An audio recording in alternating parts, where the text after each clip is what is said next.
밤새 안녕이라는 말이 있습니다. 밤 사이에 여러 가지 사건, 사고가 많이 일어나기 때문인데요. 우리 마인드TV가 가장 지향하고 있는 게 OECD 행복지수 1위 프로젝트. 그러면서 한편으로 자살률 꼴찌에 대한 우리가 프로젝트를 진행하고 있는데요.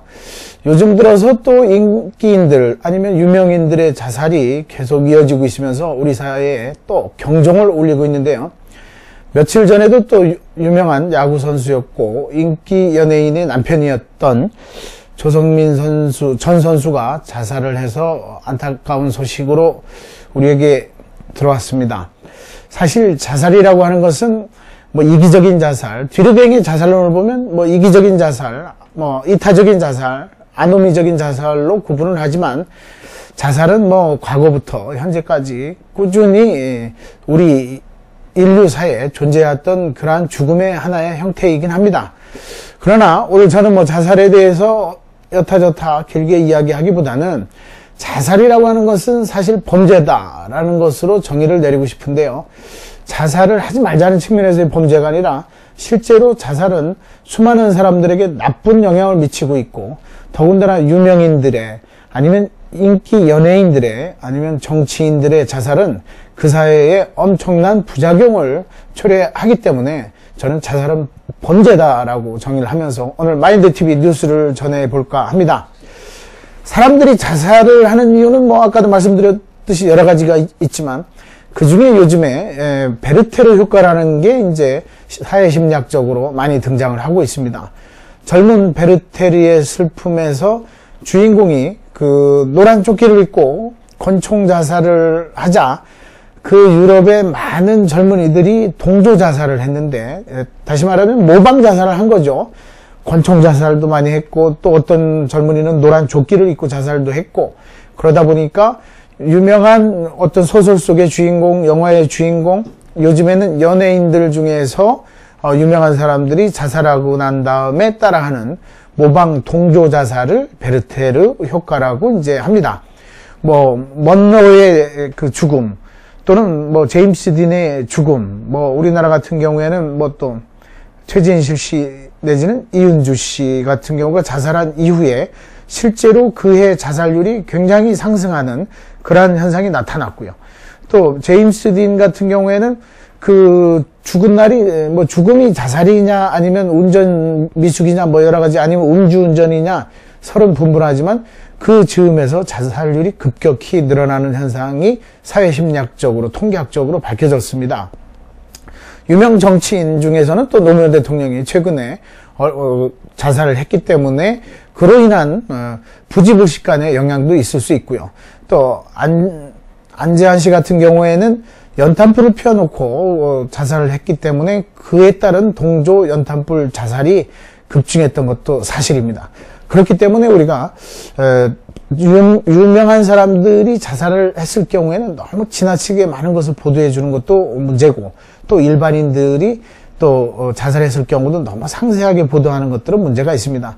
자살하는 원인 중에 또 중요한 원인으로 이제 방아쇠 효과라는 게 있는데요. 이것은 뭐냐면 삶이 힘들고 고난에 찌들고 스트레스에 빠져 있고 또 아주 가까운 시간 안에 어떤 좌절이 있을 경우 긴가민가 했을 때 어떤 유명한 사람들이 아니면 어떤 사람들이 자살한 것을 자세하게 아니면 미화해서 의도적이지는 않지만 자꾸 노출을 시켜주게 되면 고민하던 사람들도 거기에 그냥 휩쓸려서 자살로 이어지는 경우가 많기 때문에 아주 심각한 방아쇠 효과, 총을 당기는 효과가 있다 해서 이제 방아쇠 효과도 나타난다고 할 수 있습니다.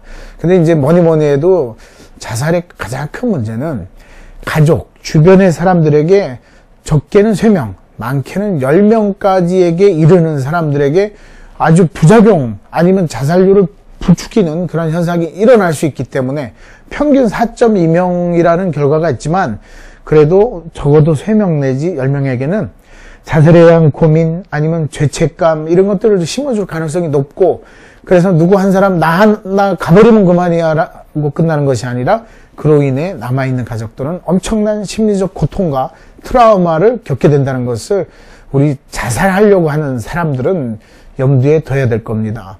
나만 죽는 것이 아니라 우리 가족도 해칠 수 있다는 거죠.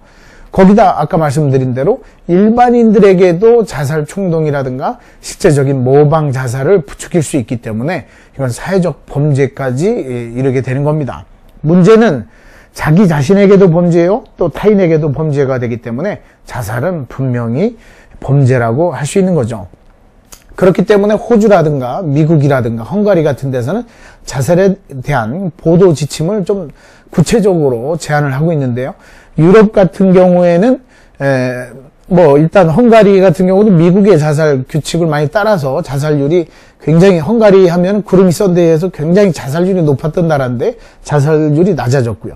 미국도 요즘에 자살이 아주 심각해지다 보니까 아예 자살 예방국을 신설해가지고 거기에다 예산을 600억, 700억씩 지원을 해주면서 자살을 예방할 수 있는 조치를 취하고 있는 것을 보면 우리나라도 이제는 좀 따라야 되겠고요. 호주 같은 경우에는 몇 년 전에 자살을 했을 경우 보도를 하는 지침을 구체적으로 내린 이후에 예를 들어서 너무 상세하게 다루지 말 것, 방법을 이야기하지 말 것, 자살 아닌 다른 대안을 제시해 줄 것, 그리고 자살 후에 남아있는 가족들에게 필요한 조치는 무엇인가, 그런 것들을 제시해 줄 것, 이런 것들을 보도 지침으로 해서 하다 보니까 자살률이 많이 낮아졌다는 그런 실제 사례도 있습니다. 미국은 최근 작년 들어서 미국 정부에서 9월 10일이 이제 세계 자살 방지의 날인데요. 그날을 맞아서 자살 방지 대책을 발표를 했는데, 특히나 우리가 요즘에 이제 많은 사람들이 페이스북이라든가 트위터라든가 아니면 우리나라 같은 경우 카카오톡이라든가 아니면 요즘에 다시 새롭게 등장하는 조인이라든가 그런 메신저들을 통해서 뭔가 자살 징후가 있을 때는 즉각적으로 신고를 하게 돼 있고, 신고를 하게 되면 자살 예방 전문가를 조금 직접 연결할 수 있게 해준다거나 아니면 그쪽 단체로 연결을 해서 자살을 예방할 수 있게 그런 조치를 취하고 있는 거죠. 페이스북 공공정책 담당 부사장 리바인이라는 사람은 자살 위기에 빠진 사람들은 종종 누구에게 어떤 도움을 요청해야 하는지 알지 못하는 경우가 많다. 결국 그렇기 때문에 우리가 메신저라든가 아니면 미디어라든가 그리고 긴급 전화라든가 이런 것들이 굉장히 필요하고 이런 걸 활용할 필요가 있다면서 13개 목표와 60가지 지침으로 이러한 것을 이제 제시를 하고 있다는 거죠.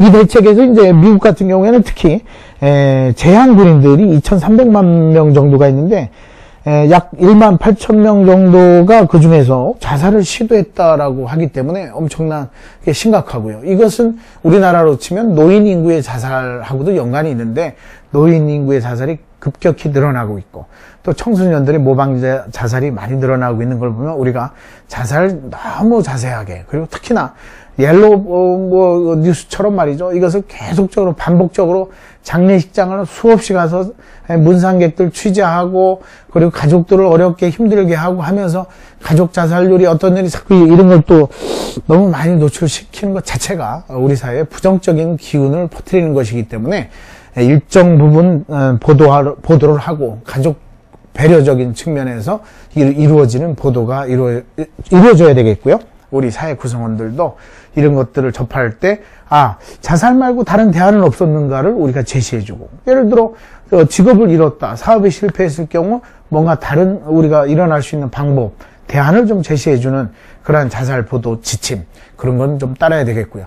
특히 가족들에게 인터뷰를 하는 건 좀 삼가하고 최소한 2년 정도는 그분들에 대해서 너무 많은 것들을 보도하는 것 그 자체가 너무나 잘못된 것이었다는 거죠. 특히나 최진실 씨 이후에 그 사건에 있어서 너무 반복적으로 그것을 취재를 하고 반복적으로 미화를 하고, 일부러 그런 건 아니더라도 사람들은 죽은 뒤에는 저런 모습이 있겠거니. 우리가 이윤주라고 하는 배우도 실제로는 그렇게 많은 작품을 했지만서도 우리 사회에 그렇게 큰 영향을 미칠 정도는 아니었는데도 불구하고 자살이라고 하는 것으로 해가지고 훔쳐보기 심리로 인해서 너무 많이 다뤄졌다는 것들이 사실은 사회 심리적인 문제였었는데요. 우리가 이런 것들을 좀 예방하기 위해서 삶에 대한 새로운 각오를 좀 피력해야 되지 않을까 싶습니다. 공자의 얘기를 끝으로 한번 정리를 해보면요. 사실 저도 공자, 가라사대 이런 걸 별로 안 좋아하지만 공자의 제자 자로가 있었습니다. 어느 날 공자에게 물었어요.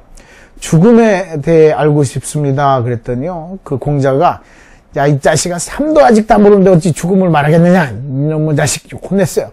그랬더니 자루가 다시 물었습니다. 그러면 귀신 섬기는 법을 말씀해 주십시오. 그렇게 물으니까, 야, 이 사람도, 산 사람도 다 못 섬기는데 어찌 귀신을 말하겠느냐. 죽음을 논하지 말고, 귀신을 논하지 말고, 개똥밭에 불러도 진짜 이승이 좋다고, 우리가 선택이라고 해서 미화를 시키기보다는 가장 중요한 것은 지금 이 순간, here and now의 삶에서 대안을 찾을 수 있도록, 정말 힘들고 어렵다면 좀 쉬도 해결이 안 된다면 누군가를 위해서 한번 봉사를 해보고, 그래도 안 된다면 전문가를 찾아서 적극적인 치료를 받는 것이 그 무엇보다도 필요하겠습니다. 자살은 범죄이고 비겁한 도피의 수단입니다. 우리가 이것을 미화하는 사회가 돼서는 안 되겠습니다.